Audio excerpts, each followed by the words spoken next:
First reading, Genesis chapter 2 verse 7 to 9, chapter 3 verse 1 to 7.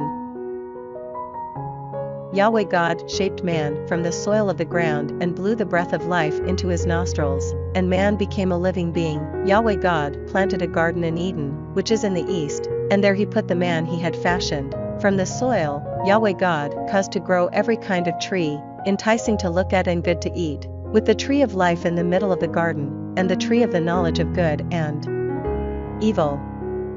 Now, the snake was the most subtle of all the wild animals that Yahweh God had made. It asked the woman, "Did God really say you were not to eat from any of the trees in the garden?" The woman answered the snake, "We may eat the fruit of the trees in the garden, but of the fruit of the tree in the middle of the garden God said, you must not eat it, nor touch it, under pain of death." Then the snake said to the woman, "No, you will not die. God knows in fact that the day you eat it your eyes will be opened and you will be like gods, knowing good from evil." The woman saw that the tree was good to eat and pleasing to the eye, and that it was enticing for the wisdom that it could give. So she took some of its fruit and ate it. She also gave some to her husband who was with her, and he ate it. Then the eyes of both of them were opened and they realized that they were naked. So they sewed fig leaves together to make themselves loincloths.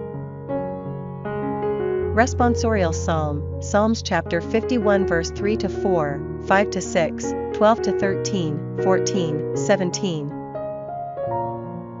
For I am well aware of my offenses, my sin is constantly in mind. Against you, you alone, I have sinned, I have done what you see to be wrong, that you may show your saving justice when you pass sentence, and your victory may appear when you give judgment. Remember, I was born guilty, a sinner from the moment of conception, but you delight in sincerity of heart, and in secret you teach me wisdom. Give me back the joy of your salvation.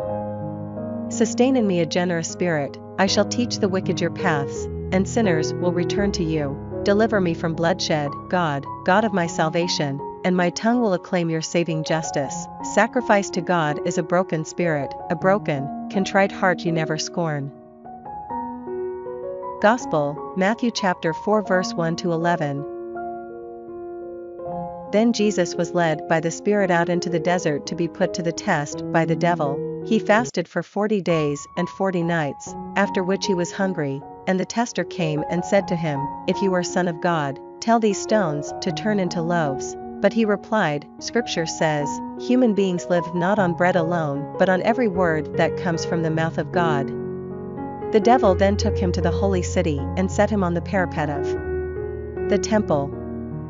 "If you are Son of God," he said, "throw yourself down, for Scripture says, He has given His angels orders about you, and they will carry you in their arms in case you trip over a stone." Jesus said to him, "Scripture also says, do not put the Lord your God to the test." Next, taking him to a very high mountain, the devil showed him all the kingdoms of the world and their splendor, and he said to him, "I will give you all these, if you fall at my feet and do me homage." Then Jesus replied, "Away with you, Satan.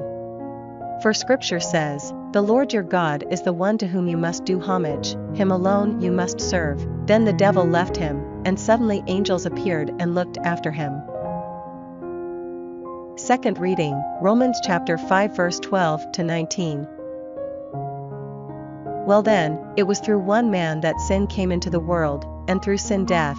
And thus death has spread through the whole human race, because everyone has sinned. Sin already existed in the world before there was any law, even though sin is not reckoned when there is no law. Nonetheless death reigned over all from Adam to Moses, even over those whose sin was not the breaking of a commandment, as Adam's was. He prefigured the one who was to come. There is no comparison between the free gift and the offense. If death came to many through the offense of one man, how much greater an effect the grace of God has had, coming to so many and so plentifully as a free gift through the one man Jesus Christ. Again, there is no comparison between the gift and the offense of one man. One single offense brought condemnation, but now, after many offenses, have come the free gift and so acquittal. It was by one man's offense that death came to reign over all. But how much greater the reign in life of those who receive the fullness of grace and the gift of saving justice, through the one man, Jesus Christ. One man's offense brought condemnation on all humanity, And one man's good act has brought justification and life to all humanity. Just as by one man's disobedience many were made sinners, so by one man's obedience are many to be made upright.